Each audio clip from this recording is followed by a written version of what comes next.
Doutor Luciano, claro, o senhor veio para falar sobre o calendário eleitoral e a gente vai falar sobre isso, mas como que o senhor acompanha essa iniciativa do deputado Romanelli, entendendo que, de alguma forma, o ex-procurador, agora ex-procurador, na oportunidade procurador, esse acordo do Ministério Público para que as concessionárias, esse acordo de leniência, e aí, somando tudo, segundo ele, dá pouco mais de 900 milhões de reais, perto de 1 bilhão de reais, e as empresas estariam devendo, por obras não realizadas, cerca de 10 bilhões de reais. O senhor acha que o Deltan pode, de alguma forma, ser prejudicado com uma ação por ter havido ou por ter agido de forma errônea nesse processo? Eu até entendo a colocação do deputado, eu escutei ele falando e colocando a posição, né, como parlamentar, inclusive ele mesmo disse, não é pela frente, mas porque havia naquele momento algo que poderia ser surgido contra esse acordo que todo mundo na época, inclusive a maioria, aplaudiu porque estava recuperando dinheiros para se reinvestirem na própria rodovia. Melhor pouco do que nada, digamos, então, se é que é pouco. Acordo de leniência, a gente sempre fala assim, também foi aprovado e foi homologado por alguém, né? Então, responsabilizar a pessoa do procurador, às vezes é você querer tirar a identificação do próprio Ministério Público, porque quem fez o acordo foi o Ministério Público Federal, é o órgão indivisível, né? A pessoa que representa, salvo se tiver má fé e dolo, e aí você precisa provar que ele fez isso com um dolo de prejudicar o... Não vejo dessa forma, lógico que criou toda uma celeuma aí, porque inclusive ele faz o apontamento dizendo que ele renunciou à função dele de procurador, né, da República para ser candidato e pleitear uma cadeira, que foi mais ou menos o que aconteceu com o Sérgio Moro, que renunciou à magistratura, também um cargo vitalício, para assumir o ministério, depois deu o que deu, e aí começaram a se questionar as decisões em questão da Mas uma coisa não teria nada a ver com a outra, Eu né? entendo que não, né? Eu entendo que, lógico, é uma questão que você pode até trazer para um debate no campo político, para dizer, olha, por que o fulano fez isso? Aquilo que ele falou, por qual motivo que ele fez isso? Porque é questão especulatória para poder dizer e justificar, não, mas ele fez isso porque ele tinha interesse e agora ele é candidato, então será que por trás tem alguma coisa? Para isso a gente sempre fala que a boa-fé ela é presumida e a má-fé ela tem que ser provada. Então, para provar que há e que nem ele disse, a ferramenta que eles estão pensando jurídica, é uma ação popular para questionar essa situação. Eu acho que às vezes está fora de prazo, né? Está fora de tempo para se discutir isso. Mas a gente sabe que, levando isso para o debate, abre-se o contraditório, a ampla defesa. A empresa provavelmente vai trazer os pontos em que fez o acordo de leniência para não perder também as outras situações de poder concorrer também nas novas licitações e vai trazer ali que cumpriu, está cumprindo e que foi homologado, não só pelo Ministério Público, mas também foi levado ao conhecimento dos outros órgãos competentes. Então, é uma discussão e um debate que aí fica meio assim, que aparece num período eleitoral, aí a gente tem qual é a posição e qual é o posicionamento político de cada uma das partes envolvidas. Então, O Romanelli é do PSD, do governador Ratinho Júnior, o ex-procurador do Podemos, o PSD e o Podemos não estão bem alinhados, né? Então isso acaba, e claro, a gente com muita responsabilidade estamos tratando desses assuntos para que os ouvintes tenham clareza. Olhar de forma imparcial e analisar o cenário e quais os motivos desse cenário. Que a gente sempre diz que quando você vê, a gente fala assim, se você vê uma tartaruga, ou o pessoal fala um jabuti em cima de um poste, alguém colocou ele lá, né? Então a gente tem que prestar atenção para a gente não tomar, às vezes, uma posição que às vezes tem outros interesses e que às vezes não é um interesse realmente dizendo um prejuízo propriamente dito. E o governo do estado já entrou também na justiça para tentar recuperar parte desse dinheiro que deveria ter sido aplicado na execução de obras por parte aí das concessionárias. Me parece que é um processo absolutamente normal. O senhor acredita que de repente pode recuperar? Agora, vem aí a licitação, vai demorar um pouquinho, a concorrência. Essas empresas podem voltar, dá para cobrar delas depois? Eu coloco até assim, eu coloco uma posição agora, pessoal, né? Não é político, não é nada. A gente está sem os pedágios. Eu nunca fui contra o pedágio, eu fico falando do valor do pedágio, porque quando você precisa de um socorro na rodovia, quando eu já precisei, então eu sei que eram eficazes as rodovias, rodovias e tal, a rodovia é bem sinalizada, tal, limpa. Às vezes o que a gente discute é o valor para qual se cobra do pedágio, um valor muito, muito alto.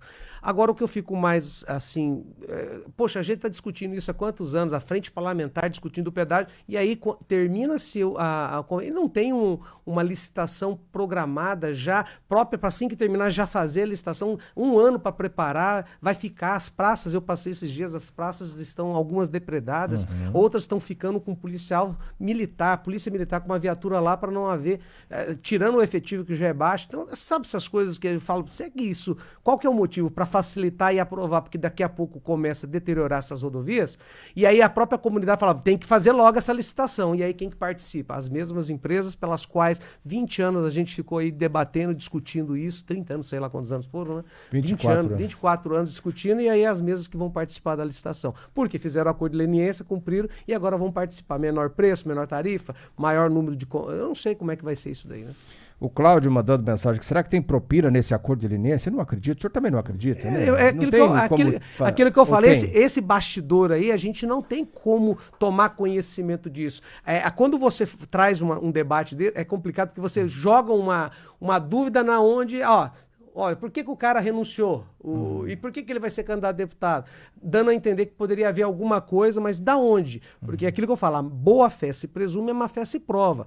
Né? O valor na época, um valor alto, e por quê? Aí a pergunta, e por que não questionaram e não tentaram impedir esse acordo de leniência na hora? Por que não entraram com uma demanda judicial dizendo que havia alguma coisa irregular? Se era 10 bilhões, por que nós vamos aceitar 900 milhões, 1 bilhão? Não tá certo, tá errado. Vamos então... Por que não foi feito? Então, essas perguntas a gente tem que trazer para o debate. O Daniel diz o seguinte, não recebeu, não recebe mais, né? O novo contrato, novos acordos, mesmo sendo as mesmas empresas, é a opinião aqui do ouvinte. Nós precisamos ir com o repórter CBN, 11 horas e 30 minutos, e logo depois, quebramos um pouco o protocolo aqui, sim, doutor Luciano, sim, programa ao vivo, e aqui a gente dá essa dinâmica, e é importante também a sua opinião a respeito, mas depois nós vamos falar sobre o calendário eleitoral, sim, vamos saber qual que é a próxima data mais importante, sim, candidatos que nos acompanham, os pré-candidatos. Mês de junho tá aí, né? Mês de chegando, junho tá aí, julho, depois já estamos aí, outubro já tá em cima, né? Passa tudo muito rápido, né? Vem aí o mês de outubro, as eleições gerais aqui no Brasil, agora 11h31.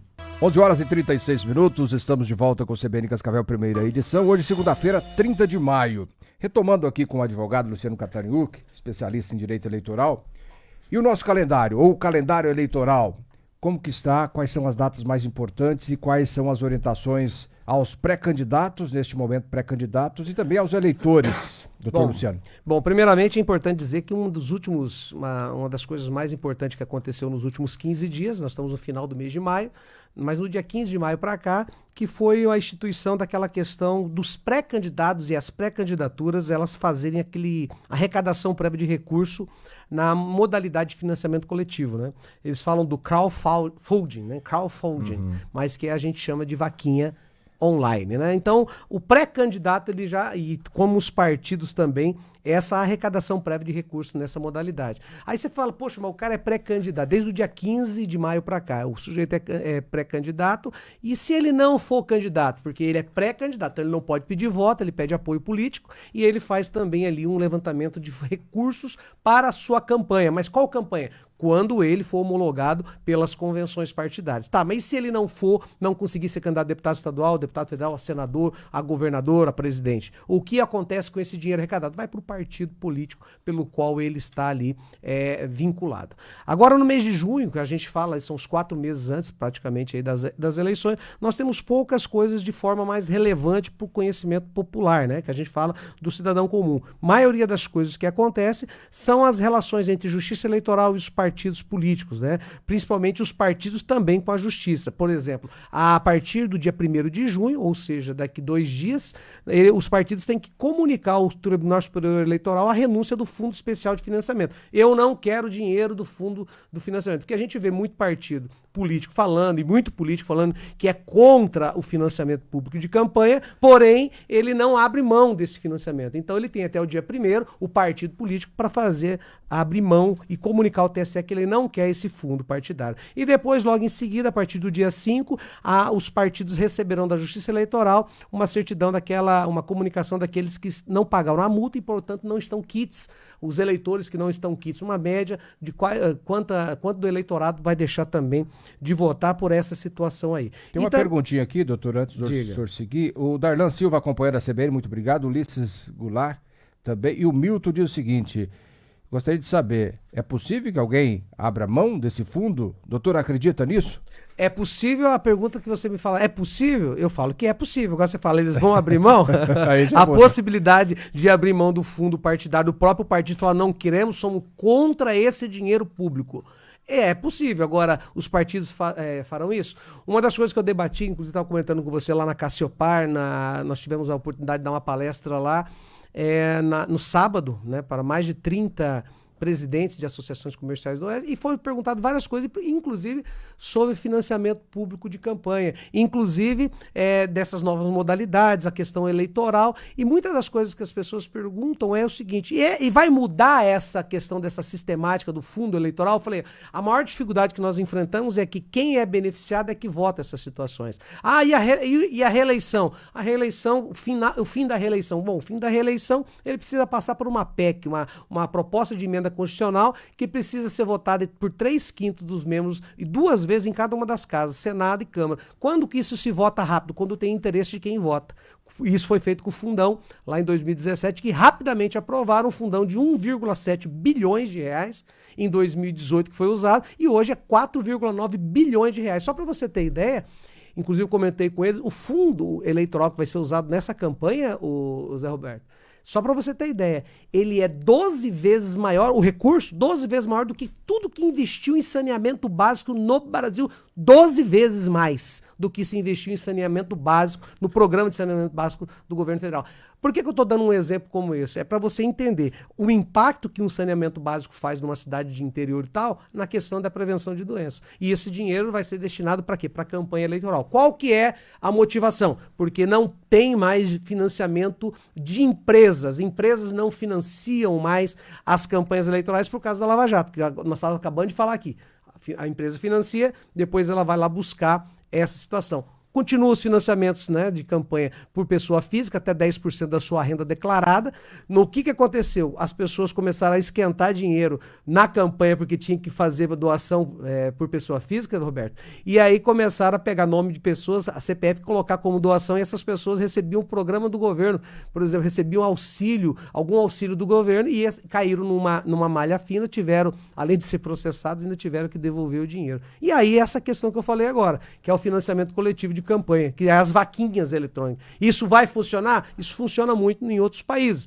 Espera-se que sim, para que não dê e não deixe os políticos atrelados a nenhum grupo econômico forte para depois cobrar os favores do financiamento. Não existe almoço grátis. O problema nosso é que todo esse fundo eleitoral, ele vai do dinheiro público, que a gente fala que tá puxando a coxa, que ela tá curta, mas nós vamos mandar para político fazer. E aí, foi o que eu discuti com o pessoal da Cassiopar.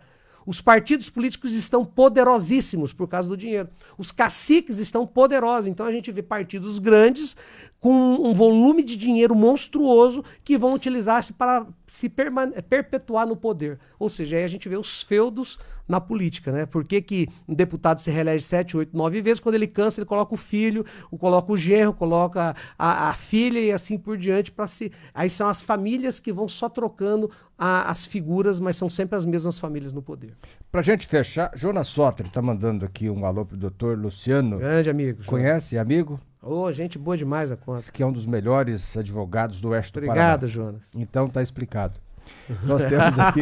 Obrigado, Jonas, Valeu, por ouvir. Jonas. Um abraço, meu irmão. O Nelson diz aqui o seguinte, ele coloca, antes do pleito de outubro, a data mais importante é o período das convenções. É isso, doutor? É exato, isso. Daqui nós já estamos quase chegando. Nós temos falado aos poucos aqui quando você me convida, porque nós temos um calendário do TSE que ele vai colocando ponto a ponto. Por exemplo, qual que é a data mais importante de junho que é relevante, propriamente dito? Além da questão do fundo eleitoral de renunciar, no dia 16 de junho em diante, a Justiça Eleitoral já vai informar qual é o montante de recurso disponível, porque aqueles que abriram mão, esse dinheiro vai ser direcionado para quem não abriu mão, né? Por isso que eu falo que é difícil um partido abrir mão, porque se ele abrir mão, ele vai fortalecer o concorrente dele, o adversário dele nas eleições. E no dia 30 de junho, que é essa outra situação, é a data a partir da qual é vedado às emissoras de rádio e televisão de transmitir qualquer tipo de programa apresentado ou comentado por pré-candidato ou pré-candidata. Né? Então, por exemplo, você, Zé, se quiser ser candidato a deputado estadual, deputado federal, a senador aqui da República, você tem até o dia 30, você não pode mais estar no ar e nem nada que seja transmitido, referendado, propaganda sua, ela pode ser veiculada por qualquer tipo de meio de comunicação. A questão, a discussão e o debate está assim, tá aí as redes sociais. Bom, a rede social ainda não está regulamentada como os órgãos, como rádio, jornal e televisão, porque são concessões públicas, e por isso que tem essa vedação. Agora, a partir de julho, aí muda de figura. Julho são 90 dias antes da eleição, a gente vai voltar a falar, e aí em julho sim, tem várias vedações para entes públicos, para entidades assistenciais, muitas coisas que acontecem normalmente até agora não vai poder ser feito, inclusive por órgãos públicos. Quando eu falo órgãos públicos, eu estou falando prefeituras, eu estou falando o governo do estado e o governo federal, e que com certeza impacta a vida direta do cidadão. Doutor Luciano, muito obrigado pela participação. Ismael Calil Cataniuk é um monstro, ele colocou 8 vezes a letra O. Esse monstro é algo positivo ou negativo, doutor? Como que o senhor recebe? Calil é companheiro também da advocacia criminal. Já esteve aqui conosco. E eu quero aproveitando o que o Calil falou, hoje convidar você, advogado iniciante, né? A comissão de advogado iniciante hoje... Que não é o caso do Calil. O Calil já é macaco velho, como é que fala, né? Mas o advogado iniciante, aproveitando, porque hoje nós vamos falar sobre a questão criminal.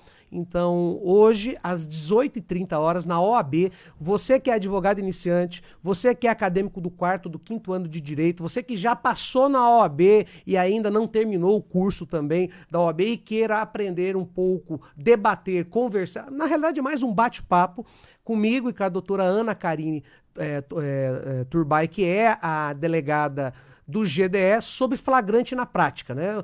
A lei fala bastante coisa, os artigos de lei falam bastante coisa, mas bater um papo para poder facilitar a vida do advogado que está começando e que quer fazer um flagrante, como que é a experiência. Então, a Comissão de Advocacia Iniciante, a CAI, que eles falam, da OAB Subseção Cascavel, está promovendo esse evento e todos são convidados. Liga na OAB ou entra no site da OAB, tem que fazer inscrição lá por causa do espaço. Nós tivemos mais de 140, até agora de manhã, 148 inscritos para esse nosso bate-papo. É mais um bate-papo, não é uma aula. Nós não vamos lá falar o que o artigo diz sobre flagrante, nós vamos trocar experiências, né? Vamos responder perguntas e usar da nossa experiência na advocacia criminal, auxiliando o advogado, junto com a doutora Ana Karine, que também gentilmente aceitou o convite da OAB Cascavel através da Comissão de Advocacia Iniciante e vai estar lá para a gente bater um papo com todos os nossos acadêmicos e principalmente também com os nossos advogados iniciantes. Fica aí esse convite, muito obrigado pela participação, sempre gentil aqui conosco, o doutor Luciano Cataniuk, especialista em direito eleitoral, agora 11h46.